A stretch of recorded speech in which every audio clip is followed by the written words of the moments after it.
Effectivement, j'ai sorti un clip aujourd'hui qui s'appelle Moitié à Congo. Moitié à Congo, ça veut dire femme du Congo.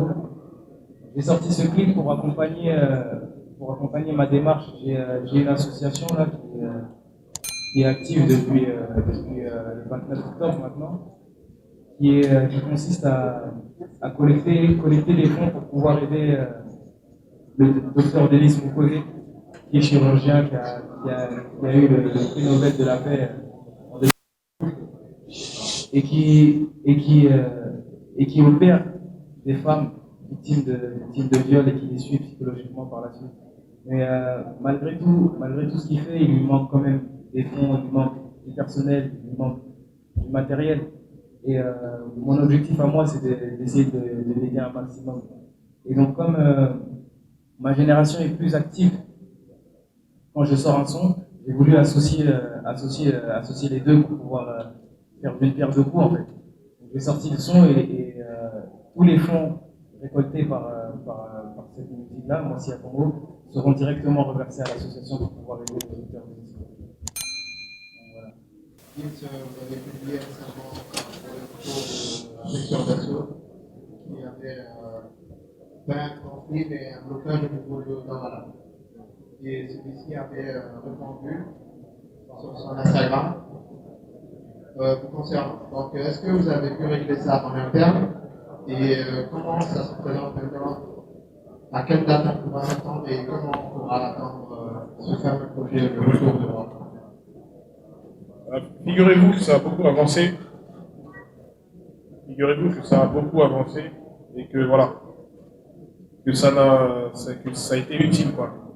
Que je regrette pas d'avoir rendu tout ça public parce qu'au final le peuple a parlé et ça a fait avancer les choses qui traînaient depuis très très longtemps. Figurez-vous que c'est en bonne voie, ça avance bien et le projet devrait voir le jour normalement. Ça a super bien avancé.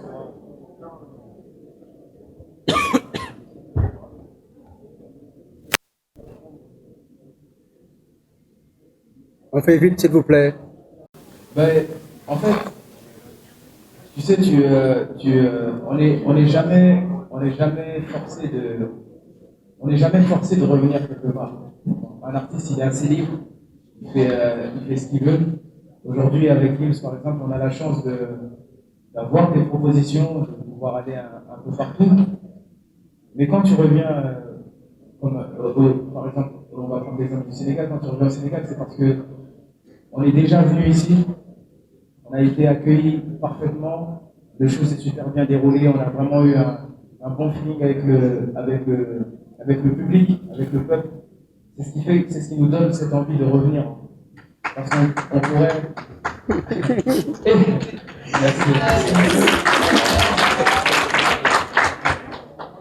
Il y a vraiment aucune obligation. À chaque fois qu'un artiste, que ce soit nous ou un autre, à chaque fois qu'un artiste revient, je pense, c'est parce que il a vraiment été touché par le pays et qu'il a tout simplement envie de revivre une nouvelle fois cette aventure. Les jeunes qui meurent?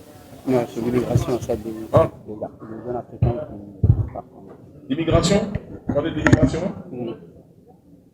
Ouais, c'est vrai que c'est un phénomène, enfin un phénomène, c'est pas un phénomène parce que c'est quelque chose qui se produit depuis très longtemps, c'est que maintenant c'est très médiatique. Moi-même, je suis né au Congo, c'est-à-dire que je me reconnais totalement dans ces actions. C'est des gens qui fuient tout simplement la difficulté, qui fuient un pays soit en guerre, soit un pays en chute libre. C'est des gens qui vont tenter leur chance ailleurs. Et ça, c'est pas seulement en Afrique noire, c'est partout.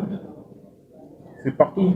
Et c'est vrai que, avec tout ce qu'on voit, tout ce que les médias ont rendu visible aux yeux de tout le monde, moi j'ai fait un clip où je parlais un peu de tout ça, j'ai fait un son aussi qui parle un peu de ça. Je pense que ça, c'est un phénomène, c'est quelque chose qui nous dépasse. Parce que là, il faudrait rentrer dans la politique.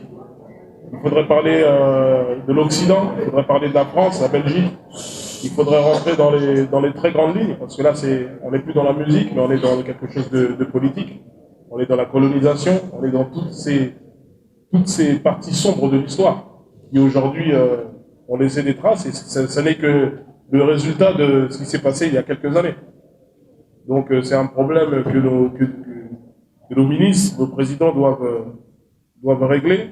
Nous, on peut chanter, on peut en parler dans des musiques, mais je ne pense pas qu'on pourrait changer des lois ou faire quelque chose. On est en Afrique, on est dans un continent où il y a le coltan, où il y a des diamants, il y a du pétrole, il y a du gaz, mais je ne sais pas, on est toujours au point mort. On est plus riche que la France, plus riche que l'Italie, plus riche que l'Espagne, plus riche que tous ces pays réunis, mais on est toujours au point mort. Il faut se poser des vraies questions, je pense qu'il faut se poser des bonnes questions. Je pense que l'Afrique a besoin d'une réunion entre Africains. Je pense. Ouais. On m'a proposé de venir en plus, c'est vrai, mais ça tombait toujours pendant la tournée. On n'a pas réussi à caler des dates, mais je vais venir. Ouais, je vais venir. Promis, je vais venir à Djibouti. Une dernière question, comme ça en boucle. Dernière. Oui, c'est la dernière question. Bonsoir à tous. C'est juste une situation. C'est Didier Laurent du Luxembourg. Je suis stade de l'aéroport. Je veux juste vous dire une chose. On est tous des Sénégalais.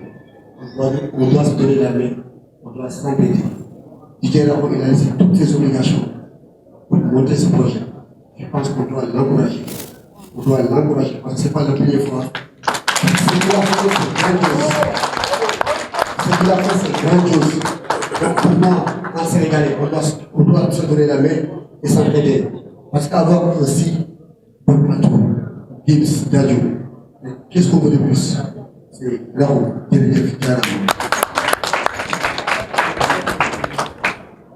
Bah écoutez, je pense que sur ce, on va boucler. Je tenais à remercier les journalistes,